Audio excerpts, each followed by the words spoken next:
Here's your money briefing for Thursday, April 20th. I'm J.R. Whalen for the Wall Street Journal. To address their employees' mental health, some companies are offering workers additional days off, and in some cases, giving the entire staff days off. We're joined by Wall Street Journal contributor Tara Weiss. So Tara, dealing with mental health in the workplace, it isn't something new. Anyone who's been a working person knows that this is not a new thing. Dealing with the outside world can obviously impact you on your day-to-day basis. You don't turn off your personal life when you log onto your computer. But I do think that the difference here is that employers are acknowledging it. And so we really started seeing these policies come into place, I'd say in about 2020, after George Floyd was murdered by a Minneapolis police officer. As a result, employers started to think about how they could help and support these employees, whether it was offering mental health trauma counseling on company time and on the company dime. And from there, they realized that they didn't want to prescribe how somebody has to deal with these stressful events that are happening. And so they decided to allow employees to figure out how they wanted to deal with this on their own. And that's when we started seeing these paid days off in addition to sick days and personal days. So Tara, you alluded to steps companies are taking to revamp their time off policies. What are they doing there to address workers' mental health? Some are offering extra personal days to do whatever they want to do and recharge however they see fit. Others are offering paid time off to do volunteer work. And then some companies are sort of relegating a day off each quarter. The whole company shuts down so that everyone at the company doesn't feel the pressure to respond to an email or to get some work done despite the fact that it's a designated day off. One reason they're doing this is because they don't want employees to worry that they'll come back to an even bigger pile of work.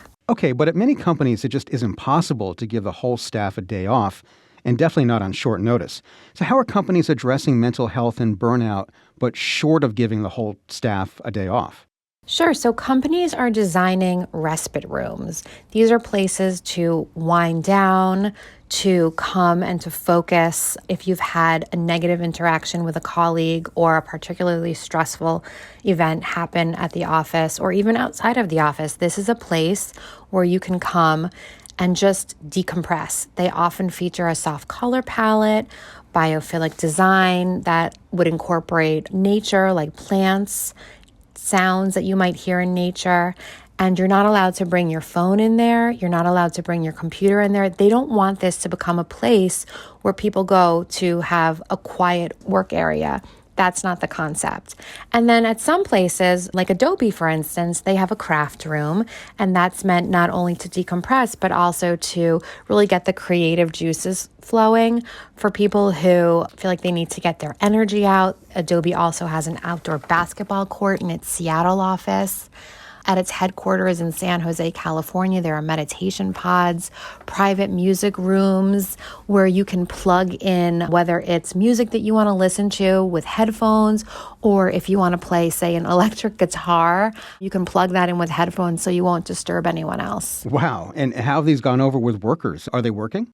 I think that this is a great perk for workers, particularly when we're in a tight labor market. Unemployment is still at pretty historic lows. And so if someone's offering you a job where you can take a time out and go into a meditation pod, that sounds pretty great to me. JR, we're in the wrong line of business. Yeah. But it is a good idea if you can kind of take some alone time and just sort of reset your thoughts, right? Yes. In fact, there was a conversation that I had multiple times with multiple sources where we joked in a really sort of sardonic way because so many of us as employees of a certain age have had an experience where we've gotten really upset from a negative interaction with a colleague, or maybe we failed on a project and we've gone into the bathroom to cry. I think for people of a certain age, we've all had that experience. And so many of my sources talked about that. You don't have to cry in the bathroom anymore. That's what so many of these rooms are really being designed for. To have a place where you can go and be a human, have a human reaction, and not feel like you have to hide it, and also where it's accepted. But it seems like the addition of these rooms and policies have come fast and furious, especially in the last couple of years. How does that make the older generation of workers feel? So the older generation, many of them have said to me, why can't they just sort of buck up and deal with it? We had to deal with it. Why can't they deal with it? But there's no question that COVID had an impact on the workplace and that the walls between work life and home, they really came tumbling down during the height of the pandemic when so many of us had to work from our apartments and our houses. And we saw a more human side of our managers, of our coworkers, and that in some sense is a direct reflection of that. All right. So what's in this for the companies? Why is it important for them to take these steps to address their workers' mental health?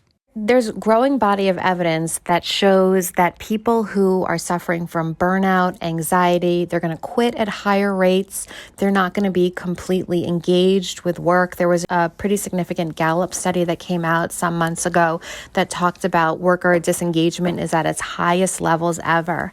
And so if employers want to get their best work out of people, they're going to have to understand that mental health impacts the way that you work on a daily basis.